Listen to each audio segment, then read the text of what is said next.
considering her through his thick glasses. She could tell he felt sorry for her, but he was also peeved.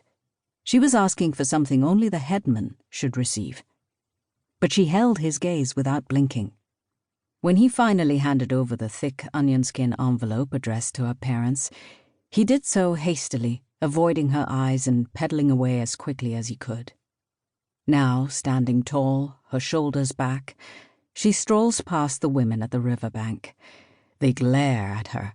She can feel her heart flutter wildly in her breast, but she passes, straight as sugarcane, mutki on her head, as if she is going to the farmer's well, 2 miles farther from the village, the only well she is allowed to use.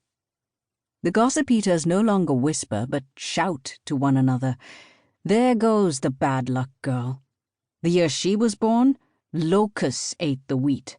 Her older sister deserted her husband, never to be seen again. Shameless.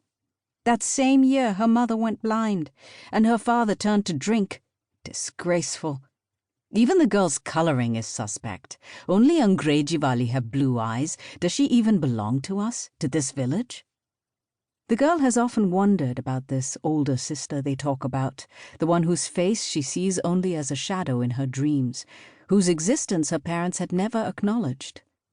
The gossip eaters say she left the village 13 years ago. Why? Where did she go? How did she escape a place where the gossip eaters watch your every move? Did she leave in the dead of night when the cows and goats were asleep? They say she stole money, but no one in the village has any money. How did she feed herself? Some say she dressed as a man so she wouldn't be stopped on the road.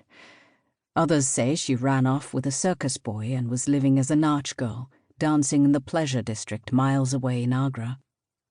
3 days ago, old man Munshi with the game leg, her only friend in the village, warned her that if she didn't vacate her hut, the headman would insist she marry a widowed farmer or demand she leave the village. There is nothing here for you now, Munshiji had said. But how could she leave? A 13-year-old orphan girl with no family or money. Munshiji said, "Have courage, Beti." He told her where to find her brother-in-law, the husband her older sister had abandoned all those years ago in a nearby village. Perhaps he could help her find her sister. "Why can't I stay with you?" she had asked. "It would not be proper," the old man replied gently. He made his living painting images on the skeletons of people leaves. To console her, he'd given her a painting. Angry, she'd almost thrown it back at him until she saw that the image was of Lord Krishna feeding a mango to his consort, Radha, her namesake. It was the most beautiful gift she had ever received. Radha slows as she approaches the village threshing ground. 4 yoked bulls walk in circles around a large flat stone, grinding wheat. Prem, who cares for the bulls, is sitting with his back against the hut, asleep. Quietly, she hurries past him to the narrow path that leads to Ganeshji's temple. The shrine has a slender opening, and inside, a statue of Lord Ganesh. Gifts are arranged around the elephant god's feet. A young coconut, marigolds, a small pot of ghee, slices of mango. A cone of sandalwood incense releases a languid curl of smoke. The girl lays Munshiji's painting of Krishna in front of Ganeshji, the remover of all obstacles, and begs him to remove the curse of the bad luck girl. By the time she reaches her brother-in-law's village 10 miles to the west, it is late afternoon and the sun has moved closer to the horizon. She is sweating through her cotton blouse. Her feet and ankles are dusty, her mouth dry.